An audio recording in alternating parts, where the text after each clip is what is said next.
The eDNA Aquatic Maxi Kit is designed for use with a peristaltic pump and contains 2 filters rather than 1 to allow you to collect twice the amount of DNA from a site.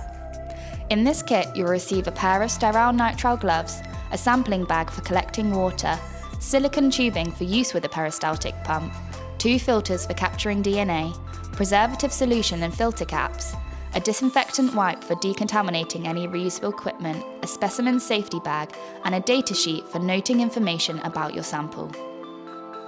You will need to take into the field with you a smartphone or GPS for recording location data. Remember to always check and obtain any licenses or permits you need before going into the field. Scan the QR code on the kit bag for the full sampling protocol and refer to our guidance on how to choose your sampling locations, how many samples to take, and how to subsample to collect water that is representative of your chosen area. Before sampling, it's important to put on the gloves provided to minimise contamination. Once you've collected your sample of water, you will need to filter it through our enclosed filter to separate out the DNA. Note that the top of the white line on the sampling bag indicates the 5-litre mark. You will need a peristaltic pump. If you do not have your own, you can rent a vampire sampler, such as this one from NatureMetrics. The battery will come fully charged, but if you're taking lots of samples, you may need to recharge batteries using the charger provided. Insert the silicone tubing into the peristaltic pump and ensure it is pumping towards the luer lock end of the tubing, as this is where the filter will attach. You may need to adjust the direction of water flow using the red button on the side of the pump. Place the other end of the tubing into the water sample and run the pump to prime the tubing with water. This ensures no air bubbles are left in the tube. Attach the filter to the end of the tubing with a small twist.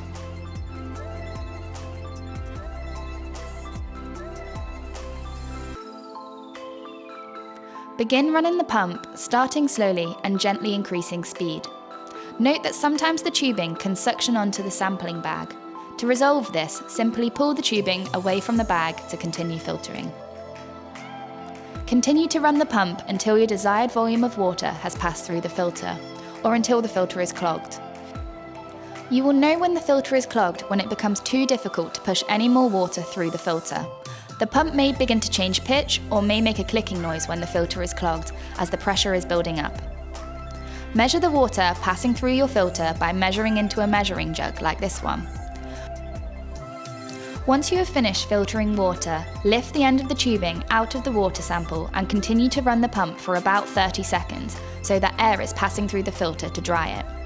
Continue this until no more water exits the filter. Here you have your eDNA sample. To preserve your sample, take the small syringe from the grip seal bag, uncap it and attach it to your filter. Turn it so the filter is pointing upwards and slowly push the plunger so that the preservative solution fills the filter capsule. When you notice a bubble of solution coming out the top of the filter, take one of the filter caps and cap the top end. Flip the filter upside down and push the plunger the remaining way in.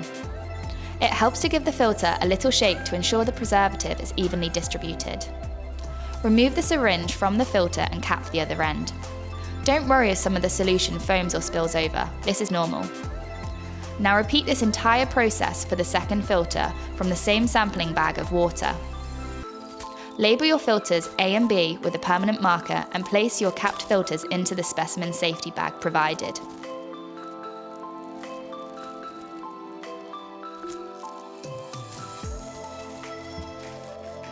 Fill out the datasheet with information about your individual samples, including a unique sample ID, which needs to be different from any other samples that you may have taken.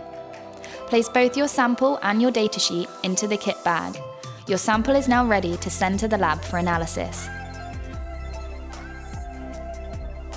Once all of your samples have been collected, you must also fill in the provided electronic sample manifest. To return your samples, we recommend reusing the cardboard box that your kits were delivered in. As well as your samples, you may also return any waste plastic to us for recycling. Just ensure that it's washed, dried and sealed in a bag to keep it separate from your samples. Pack out any spare space with paper or packing material. Securely seal the box and post to the address displayed below using tracked postage. If you are sending samples from outside the UK, contact our logistics team who will arrange a courier service for you.